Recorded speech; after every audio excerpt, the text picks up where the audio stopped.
step on a book, because that's just something that was too holy to do. So I look at this and I think, oh, someone back home is going to know I stepped on a book.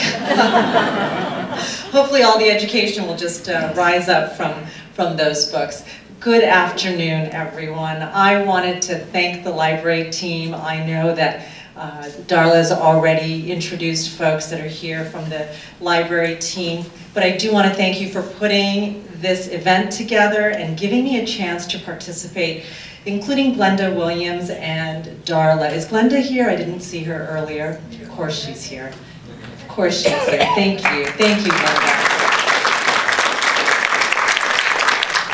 I also would like to give a special thank you to Jean Houston for joining us to discuss her memoir and really for coming back home. Welcome back home to Long Beach, Jean.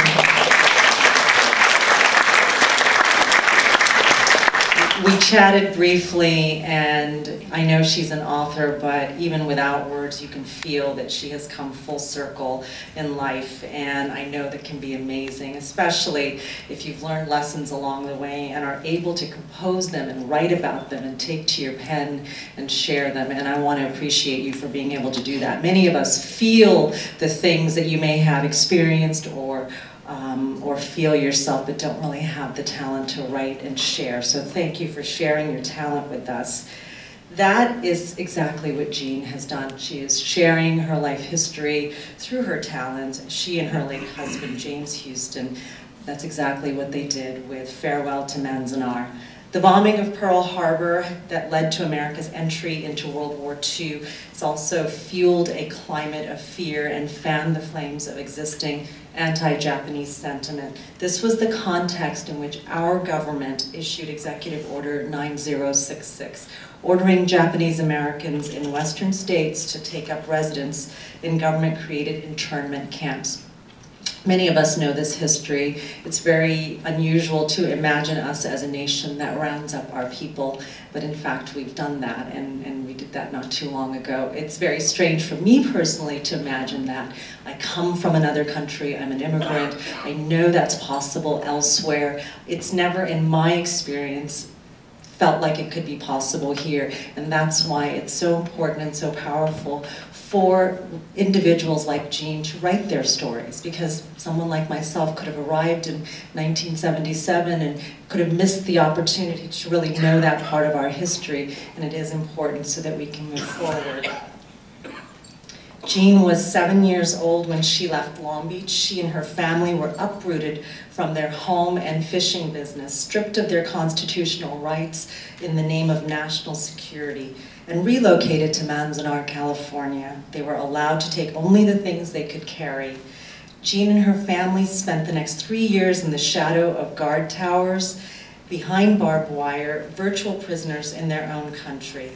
Yes, this was America in the early 1940s, and from Darla's comments, I'm reminded how delicate and vulnerable democracy is. It's nothing that's completely assured unless we as a collective population ensure that it's guarded and defended, and even today it can be delicate and vulnerable.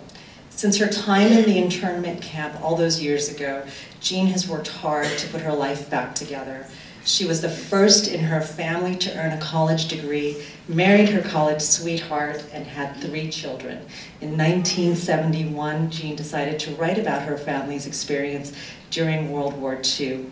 Farewell to Manzanar was published in 1973 and has since become part of many schools' curriculum on the subject of Japanese American internment. In 1976, Jean wrote a screenplay by the same name. Jean has been the recipient of many awards, including Humanitas Prize and the Christopher Award for both Farewell to Manzanar, book and screenplay. In 2006, Jean received the Award for Excellence for her contributions to society from the Japanese American National Museum. And I wanted to really thank her personally for truly coming back home and spending time with us backstage. She looked at me and Darla and another library employee, and she said, this is a diversity I didn't experience when I was much, much, much younger. And again, two different experiences. I've not known Long Beach any other way but a diverse city. So thank you for coming home. And without further ado, I'd like to introduce Mrs. Jean Wakatsuki Houston.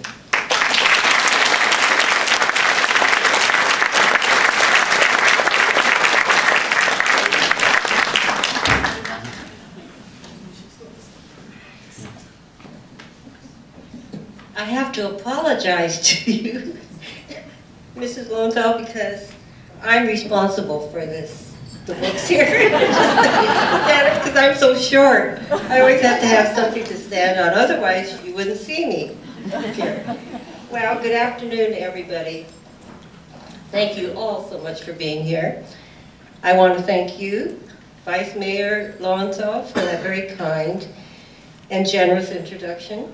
Thank you very much. And I want to say to you all, thank you for being here. It's such a great pleasure to be here today. And I also want to thank those responsible for my visit. That's your librarians, Francisco Vargas, Darla Wagner, Director Glenda Williams, and the Friends of the Long Beach Public Library. And of course, the California Council of Humanities, who created and sponsored the Community Reads program, and who selected Farrell to Manazar as one of the books. Since March, I have visited more than a dozen libraries in California, from Mount Shasta on the Oregon border to the north and Rancho Cucamonga in the south. And I will be traveling to other libraries in the fall. This summer I'm going to Hawaii. And it has been a truly wonderful and educating experience for me.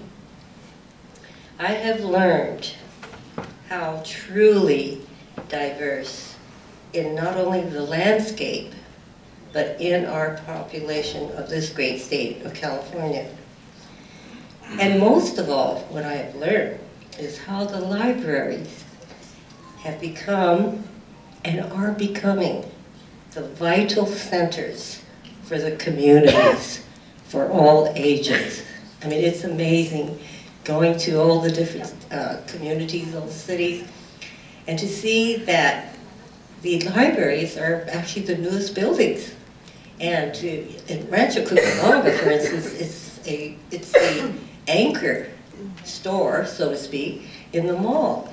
And I was just stunned. I mean, there were hundreds of people who came through there. So this has just been enlightening for me, and actually, it's inspirational. And so I thank you again, Vice Mayor Lowenthal, for that wonderful introduction, the library here, and all of you. When the Japanese bombed Pearl Harbor in the Hawaiian Islands on December 7th, 1941, I was 7 years old. This tragic act plunged the United States into World War II. And as those of you who've read the book already know, I was the youngest of 10 children, and my father was a commercial fisherman in Southern California, Santa Monica. He had two boats, one called the Golden Hind and the other the Nereid. Now my father was an Issei, or of the first generation, which means he was born in Japan and emigrated here to this country. He came in 1904 when he was 17 years old.